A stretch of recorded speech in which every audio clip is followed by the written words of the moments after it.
arbitrario, pero yo creo que es muy aproximado, porque el corazón de lo que se considera organismo científico se reúne alrededor de un organismo creado por ley que se llama el CICIT, el Consejo Interinstitucional de Ciencia y Tecnología, que son un poquito menos de estos organismos, porque no está, por ejemplo, la ANMAT, o no está la Autoridad Regulatoria Nuclear, o no está la CONEAU, pero todas estas, sin lugar a dudas, tienen mucha incidencia sobre la vida científico-tecnológica de la Argentina, y por eso está dentro de los 23. Y los 23 serían afectados de distinta manera por esta ley. Algunos podrían disolverse y otros no, y otros se pueden intervenir y otros no, y otros se le puede modificar la gobernanza, autoriza la ley, o el Ejecutivo ya tiene la posibilidad de modificar la gobernanza.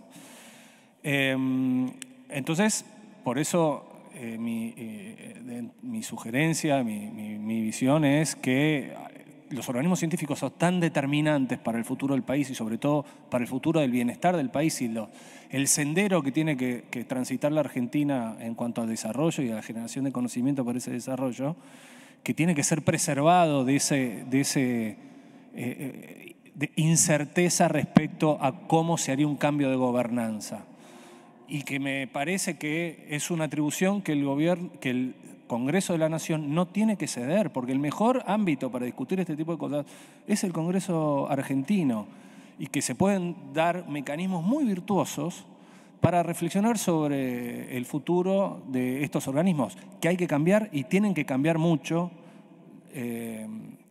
por muchas cosas que se hicieron mal y porque casi todos están desfasados respecto del momento económico, sobre todo los que tienen propósito económico, tipo el INTA, el INTI, el Servicio Geológico Minero Argentino, el Instituto Nacional del Agua, el Instituto Pesquero.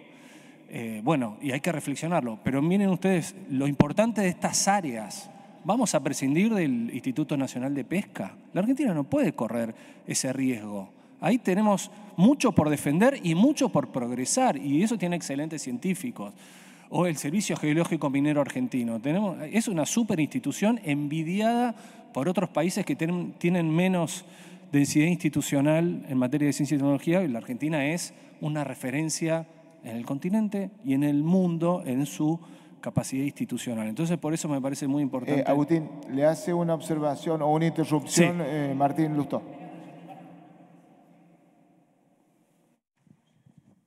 Para llevar el sistema hacia donde vos estás diciendo, es decir, hay que hacer modificaciones, podemos allanarlo, podemos actualizarlo, podemos modernizarlo, podemos mirar al futuro. ¿Qué de lo que está en el artículo 3 hace falta? ¿O no lo podés, y qué cosas podrías hacer sin el artículo 3?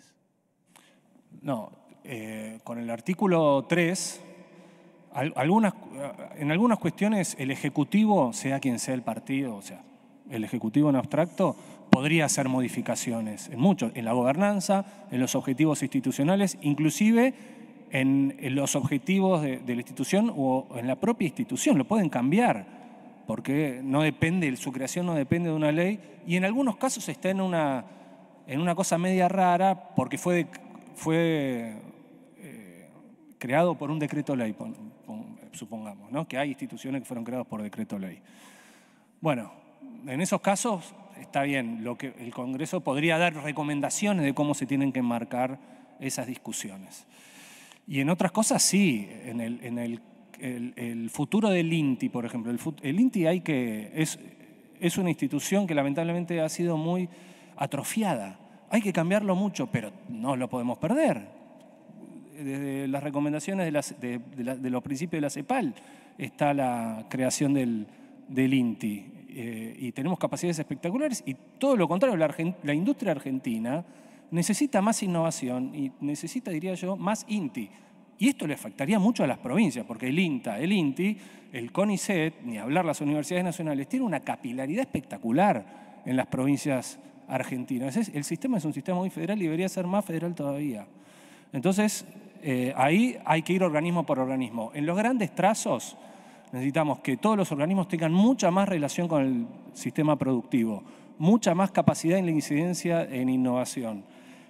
Hay que regenerar las carreras al interior de los organismos. Tienen que estar no castigados, sino premiados, que puedan ser contratados por empresas, que las empresas puedan consultar más estos organismos, que los investigadores puedan desarrollar su trabajo en empresas, que les den más puntaje, por ejemplo, por tener patentes. La Argentina está muy baja en patentes, está bajísima el licenciamiento de patentes de protección. Ahí tenemos que dar un salto grande. Para eso hay que rediseñar instituciones. Todas esas modificaciones hay que darlas. Que yo sepa, el gobierno actual no está con esas conversaciones, no tiene esto en la agenda y me parece, más allá de esta ley, es una cosa que Argentina tiene que poner en agenda ahora y me parece que esta discusión en este ámbito, en el ámbito del Congreso, es un buen momento para hacer esas posibles reflexiones de que hay que acercar mucho más el sistema científico al sistema productivo, que ahí se juega gran parte del futuro, de la capacidad innovadora, exportadora y de generación de empleo de la Argentina, y que aparte Argentina parte de pisos muy altos con eso y lo tenemos que aprovechar. Muchas gracias. Gracias.